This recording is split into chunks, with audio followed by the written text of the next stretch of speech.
Olá, meu nome é Ricardo Moreira, eu sou IR e produtor musical. Vou trazer para vocês aqui um tema que eu acho super interessante, ainda que um pouco filosófico, e tomara que eu consiga transmitir a minha ideia central. Falar um pouquinho sobre o mito do artista eclético.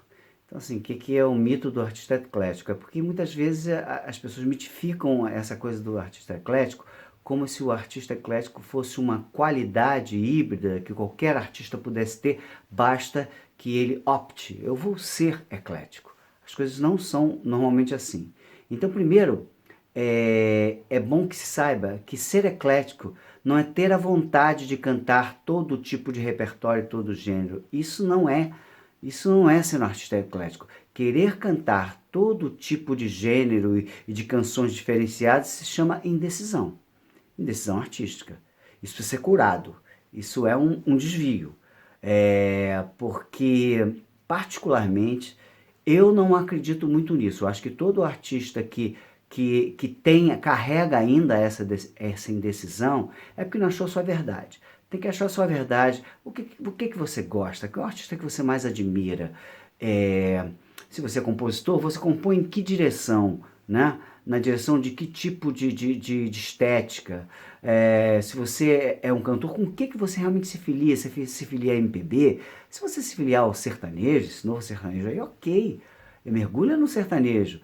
Seja qual for o gênero, o axé, seja o que for, você mergulha nele. Agora, não é bom para você que você queira construir a sua expressão artística como se fosse uma metralhadora giratória tentando derrubar o público. Né? Porque é isso que você vai fazer. Você vai atirar para todo lado, vai matar todo mundo e ninguém vai te reconhecer. Ninguém vai reconhecer você como linguagem artística. Você precisa ser filiado, você precisa vir de algum lugar. Às vezes, para você construir algum ecletismo do bem, do qual eu vou falar, você precisa de estrada. As pessoas não começam a ser ecléticas no primeiro momento, a não ser que sejam artistas de MPB. A MPB, por si só, é um estilo que não é um gênero, ou seja, a MPB não é bolero, não é chachado, não é rumba, samba. A MPB é tudo ao mesmo tempo agora. Eu sempre falo isso. A gente sabe muito mais o que não é MPB por eliminação do que pelo que é mesmo. Porque a MPB é muito vária, é do conceito dela. Mas você ouve um bolero e fala assim, pô, esse bolero é super MPB, que legal. E eu ouvi outro bolero e falo assim, nossa, é popular demais, isso não é minha cara. Muito fácil, né? Você pega a Elis Regina cantando Me Vuelves Louca, Me Deixas Louca, que é um bolero rasgado, cheio de intensidade, latina e tal, com ela fica cool, fica emocional, mas não passa da linha, fica super MPB. Então a MPB não é um estilo que não é um gênero, né? Um gênero é aquela coisa técnica, samba, bossa nova, funk, são estilos que são classificados em função de alguns parâmetros quase que técnicos. A MPB não, a MPB é uma coisa livre, uma coisa solta. Tem samba MPB, tem rumba MPB, tem chachada MPB, tem um monte de coisa. Tem tudo isso. Então, se você não é. Isso tudo para explicar que às vezes um artista novo de MPB já nasce eclético, já nasce com vontade de cantar ritmos variados. Aliás, o termo eclético surgiu ali pelo final dos anos 80, começo dos anos 90, notadamente a partir do primeiro disco da Marisa Monte. Eu pelo menos me lembro disso, e me perdoem se eu estiver errado, e se algum colega não, porque eu não sou crítico musical, eu sou produtor musical. Se alguém da imprensa estiver assistindo isso e falar assim, o cara está errado, pode ser que eu esteja errado, mas eu percebi esse termo ecletismo ali no final dos anos 80, principalmente depois do primeiro disco da Marisa Monte, onde todo mundo falava, ó, cantora eclética, por quê? Porque nesse disco, por exemplo, tinha samba enredo, tinha uma coisa meio rock and roll Titãs, tinha balada, tinha Pino Daniele, né, Bem Que Se Quis, tinha um monte de gêneros e canções, perfis de canções misturados, dando essa coisa de ecletismo mesmo para aquela cantora. Mas na verdade foi a Marisa Monte que inventou o ecletismo, nada. A Elis Regina sempre foi eclética, enfim. As cantoras que são de gerações antecedentes a Marisa Monte, pô, ela com certeza havia quase todas de MPB eram ecléticas. Claro que umas não se arriscavam muito no samba, outras não tinham pitadas de pop, de rock, não tinham muita pitada, outros tinham, enfim, sempre foram ecléticas. Então a linguagem eclética nasceu de certa forma dentro da MPB. Então essa linguagem eclética sempre nasceu dentro da escola MPB, depois começou a ser transportada para vários tipos, muitas vezes erroneamente transportada ou erroneamente artistas de outros segmentos eram classificados como ecléticos, sem ser exatamente o que eclético quer dizer para a música, ou o que queria dizer até então para a música. Então, voltando ao tema inicial, eu sempre ouvia aquela máxima de marketing é repetição. Então, vamos fazer como se eu estivesse dando uma aula de marketing, eu não estou dando aula nenhuma. Eu vou dizer para o artista novo que quando o cara está muito indeciso, eu quero cantar tudo, quero cantar um pouco de tudo, quero cantar um funk, quero cantar também um axé, eu quero... Meu amigo, isso não se chama ecletismo, isso é indecisão. Você tem que se decidir para você criar uma identidade, principalmente o intérprete. Eu digo principalmente o intérprete por quê? Porque o compositor, normalmente, ele é um cara que se manifesta mais facilmente, o íntimo dele é manifestado mais facilmente, e no íntimo dele vem a verdade dele, normalmente vem. Né? A não ser aquele compositor que fica visando só o dinheiro, que está erradíssimo, e fica tentando compor igual a fulano de tal, tentando compor igual a não sei quem, isso está completamente errado. Se você tem talento de compor, componha, tenta achar a sua linguagem. Então o compositor, quando está nessa vibe de achar a sua verdade, a sua linguagem, ele já sai pronto. Ele não fica muito buscando ser eclético ou não ser eclético, entendeu? Se ele é um cara que gosta de compor samba e MPB e ritmos variados, já vai sair aquilo mesmo. Se ele é um Luiz Melodia, por exemplo, mega híbrido, mega eclético como compositor, o cara compõe de jovem guarda, de ritmos pop, jovem guarda, baião, blues, enfim, um cara maravilhoso, Luiz Melodia. É um bom exemplo de compositor eclético, como quase todos os da MPB. Então, se você é compositor, já sai natural. Agora, se você é intérprete, você, no primeiro momento, tem que tomar uma decisão, achar um caminho. O que eu gosto? O que me faz feliz cantar? E começa dali, para poder identificar, para poder fazer com que o público seja adesivo ao seu estilo. E a partir dessa adesão, você vai criando pessoas correlatas. Você sabe como se forma público, né? É um boca a boca, né? Ainda mais agora no ambiente digital. As pessoas vão se aproximando, vão falando para as outras, vão postando, vão botando links e você vai criando o teu público, que é um público afeito ao que você é artisticamente. Então não começa querendo ser, se você quer dizer, principalmente quando você está falando de ecletismo de gênero, porque você pode ser eclética em termos de perfil de canção. Eu gosto de tocar uma coisa mais animada, e por isso eu canto uns rock and roll de vez em quando. Eu não estou falando disso, eu estou falando de gênero. Hoje também, no passado é diferente, os gêneros eles se nivelavam por cima, agora os gêneros se nivelam mais por baixo, a nível de qualidade. Então se você ficar pulando muito de galho em galho, você não vai conseguir uma identidade. Então você precisa focar, o que você quer, o que você acha bacana, onde você acha que você sai melhor, né? Onde as pessoas gostam mais da tua expressão artística. E você seguir aquilo que o teu coração manda, a tua verdade. Então você vai, se você quiser cantar, eu quero cantar um funk, não vai dar certo. Não vai dar certo. Você não vai formar público. E eu duvido, volto a dizer, isso não se chama ecletismo, se chama indecisão. Você precisa decidir o que você quer. Então o que é ser eclético de verdade? Eclético do bem. Eclético é aquele intérprete, falando de intérprete, aquele intérprete que consegue encontrar belezas em gêneros e perfis de canções díspares, diferentes entre si. Ele encontra beleza onde a gente não encontra. Aquilo ali é meio popular demais para mim, aquilo lá é meio assim, meio assado. Não gosto. Ele vai lá no trabalho do cara, ou de outro intérprete, e encontra coisas que ele acha muito legais e subverte segundo a sua estética e torna uma terceira coisa. Isso é ecletismo. O ecletismo de verdade. Você poder encontrar belezas, ter a autoridade e a percepção de encontrar belezas díspares em gêneros díspares, perfis de canções díspares, e achar ali onde você pode colocar o teu eu artístico e transformar numa terceira coisa. Isso é ser eclético. Não é ficar indeciso entre gêneros. Isso é confusão. Isso é indecisão. E quando você pratica o ecletismo do bem, quando você vai, por exemplo, um exemplo aqui, eu já falei disso, mas é um bom exemplo também. O Zé Cabaleiro foi lá no Charlie Brown Jr. e pegou a Proibida Pra Mim. Proibida Pra Mim, ou aliás, eu acho o Chorão, achava o Chorão um bom, excelente compositor, e enfim, ele só não deu um passo adiante, não sei porquê, mas enfim, ele podia ter dado espaço, seria muito bom para a carreira dele, enfim, acabou que ele saiu dessa vida mais cedo, porque, sei lá, por algumas opções que não cabe aqui a gente discutir. Então, o Zeca foi lá, achou Proibida No Way, Proibida Pra Mim, No Way, e transformou numa terceira coisa, que não era nem a original, nem o trabalho raiz, vamos dizer assim, roots do Zé Cabaleiro, e tornou uma terceira coisa.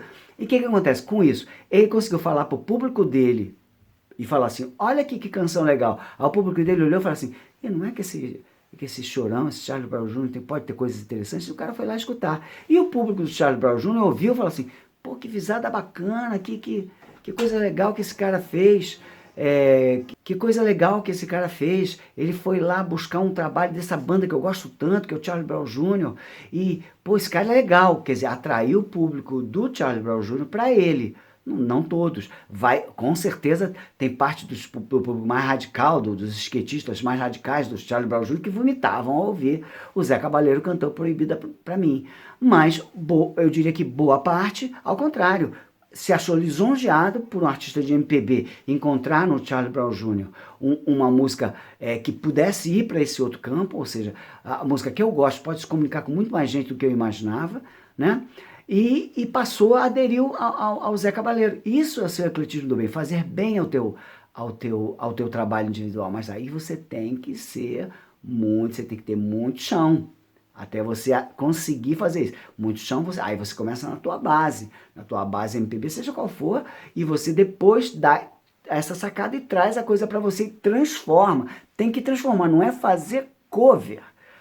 Ninguém precisa de cover, ou melhor, a gente precisa de cover sim. É ótimo quando a gente vai no barzinho, o cara tá tocando uma música parecida com o original, de voz e violão, ou mesmo de banda, ou você vai ver o Celebrare tocar, que é uma banda gigantescamente maneira, ou o Rio Sound Machine, que existia, do meu amigo Felipe Abreu, que trazia covers maravilhosos, colados no original. É sensacional, não estou falando mal do cover nesse sentido. O que eu estou falando é que você não tenha utilidade para o intérprete virar, fazer a mesma coisa que o cara já fez. Para que isso? Para que você fazer o que o cara já fez? Ninguém precisa de repetição. As pessoas precisam da tal terceira coisa. A MPB acabou por aprender um pouco esse cacuete desde o tropicalismo, que o tropicalismo foi ali. O tropicalismo surgiu, conforme o Caetano falou à época, em 1968, para reatar a linha evolutiva da MPB, que o Caetano, o Gil, o Torquato Neto, os Mutantes, a Gal também, a Nara Leão, todo mundo que estava ali, Torquato, já falei Torquato, o Capinã, Tom Zé, essa galera toda detectou ali naquele momento da música popular brasileira, já chamada desde 65 de MPB, uma estagnação. Então eles achavam que eles iam ficar muito presos ou a canção de protesto que estava em voga, claro, porque a gente teve o escândalo, aquele golpe miserável do militar de 1964, e era preciso que a canção também fosse atuante politicamente, ou ia ficar presa nessa linguagem simplesmente de protesto, ou presa à bossa nova, que era uma coisa linda, que o próprio Caetano amava, o Gil amava, todo mundo que estava ali amava a bossa nova. Mas era preciso reatar a linha evolutiva para não ficar se repetindo. Então, se você pega, era muito bom artista, pega o Tropicália, o filme, o disco Tropicália, Panis e Circenses. Vai lá e aprende como é que o cara constrói um panfleto estético musical, muito bem construído. Então ali tem canção, tem Baby, que é uma canção muito bonita, tem hino do clube de futebol, tem Vicente Celestino, que era muito isso que a gente está falando, pegou o Vicente Celestino, trouxe para a praia da MPB, pegou aquela overdramaticidade kitsch e transformou numa outra coisa, e sem debochar, né? Porque a ideia não é debochar. Se você pega uma coisa que é mais em tese, mais popular que você não tem que debochar dela, você tem que achar que ela é bonita e colocar a tua beleza também nela, senão não está fazendo serviço nenhum, está fazendo uma bobagem. Então, assim, a gente aprendeu isso da Tropicália. A Tropicália mostrou, trazendo também a guitarra elétrica, trazendo tudo aquilo que precisava ser trazido para a MPB, para ela dar passos adiante, antes deles serem deportados em 69, entre o Natal e o Ano Novo, e terem que mudar para Londres. Antes disso, eles deixaram essa senha que, de certa forma, os Novos Baianos pegaram e fizeram aquele disco maravilhoso, o primeiro, mas principalmente o segundo, o Acabou Chorar, e cheio de mega eclético, porque tem Assis Valente tocado em ritmo de samba moderno, né? Samba sincopado, de violão, tem um chachado misturado com rock and roll. O disco é sensacionalmente eclético do bem, né? É uma bíblia. Todo brasileiro artista de música tem que conhecer o Acabou Chorar, senão não conheceu nada, né? Então, precisa conhecer. Então, esse ecletismo, essa linguagem eclética, vem da MPB. Mas se você reparar o que o Caetano sempre fez, o Caetano, por exemplo, em 1973, anos depois de volta do exílio, ele num festival bolado pelo André Midani, Armando Pitigliani, Roberto Menescal, chamado Fono 73, que era um festival em que os artistas não competiam mais entre si, era um festival de duetos e de estilo de composições de gente que nunca tinha composto um com o outro, tipo Chico Buarque com Gilberto Gil, que fizeram Cálice e tal, e outros exemplos. Ele foi e fez um dueto com o Odair José, foi um escândalo, porque o Odair José era o, como diria mais tarde a Rita Lee, era o terror das empregadas, distribuindo beijos, arranjando namoradas, como ela diz na letra do Arruma Boa Festa. Então o Odair José era um artista mega popular, que falava para classes D e E. E ele pegou uma música chamada Eu Vou Tirar Você desse Lugar, que falava de um amor, de um cara que se apaixonava por uma puta, por uma prostituta, e queria tirar ela daquele lugar. Eu vou tirar você desse lugar. E cantou ali. Metade da plateia vaiava, metade da plateia aplaudia. Metade da plateia era mais filiada ao tropicalismo e metade da plateia ainda tinha resquícios daquele perfil universitário que era contra a guitarra elétrica, contra a invasão americana, enfim, misturava política e tinha uma frescura estética, mas o Caetano cantou bonito aquilo. E o Odair José também construía canções interessantes, né? Ainda que você não fosse público dele, você olhava e reconhecia valor no que ele fazia, e o Caetano não reconhecia. Então ele fez isso, depois ele fez isso com Peninha. Primeiro ele gravou Sonhos, né, do Peninha, e foi muito bem sucedida. Não chegou, ao contrário do que as pessoas falam, não chegou a ser tanto sucesso quanto foi com Peninha, mas teve muita visibilidade, porque Caetano entortou, trouxe para a praia dele, fez diferente, e fez lindo, foi muito bonito. Depois ele faria mais tarde, foi a primeira vez que ele vendeu 1 milhão, ele faria o Sozinho, de voz e violão, já contei isso aqui, em outro vídeo que eu falo da minha relação com o Caetano. Ele vendeu pela primeira vez 1 milhão com Sozinho, entrando numa novela e tal, não sei o quê. Mas ele não fez para entrar numa novela, ele fez porque Caetano fazia isso e faz isso. Mais tarde ele faria com o Fernando Mendes também, Você Não Me Ensinou a Te Esquecer. O Caetano faz isso toda hora. E quando ele não faz isso na canção, ele faz isso naquela vibe tropicalista de passar a mão na cabeça de estilos e coisas que estão surgindo naturalmente. Ele fez isso com funk, aliás, fez isso com funk, com um tapinha. Ah, um tapinha não dói. Se não me engano, foi no Noites do Norte. Ele citava essa música. Ele faz esse tipo de coisa. É uma coisa mega tropicalista. E a MPB pensou, adquiriu isso e começou a fazer. E vários artistas, a própria Marisa Monte, a Adriana Calcanhoto, enfim, um monte de artistas se tornaram ecléticas quando compositores, até por vibe, passaram a compor coisas díspares em termos de gênero, ou passaram a buscar elementos de outros gêneros e canções de perfis diferentes para botar no seu repertório. E isso é o ecletismo de verdade, é o ecletismo produtivo. Esse é o ecletismo produtivo. Não é o ecletismo do mal, aquele que só prejudica você e não te define como artista. Hoje existe uma coisa que não é exatamente ecletismo, é um vampirismo artístico. Existem muitos artistas grandes que começam a buscar participações para os seus discos, ou vai no disco de outro público, de outro segmento, para dar uma sugadinha naquele público e trazer para si. Isso existe muito. Isso eu acho...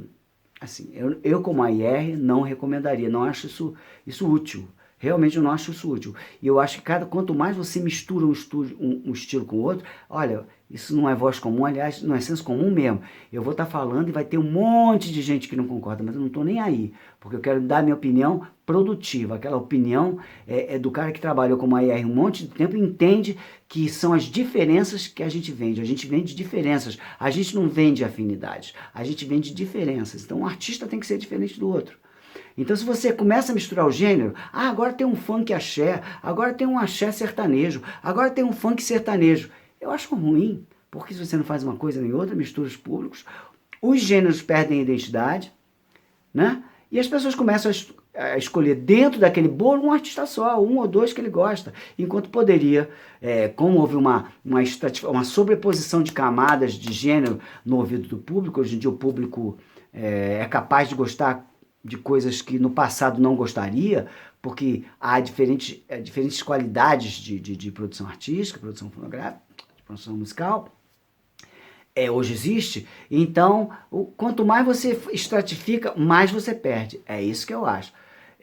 Eu sou ainda favorável dos artistas se filiarem a outros artistas com os quais ele vai trazer uma novidade do bem para ele e ao contrário, esse artista vai trazer uma novidade do bem, como a Gal Costa está fazendo atualmente, fazendo algumas como chamam agora, collabs, feats, que chamava participação especial, propiciando participações especiais para trazer artistas para perto.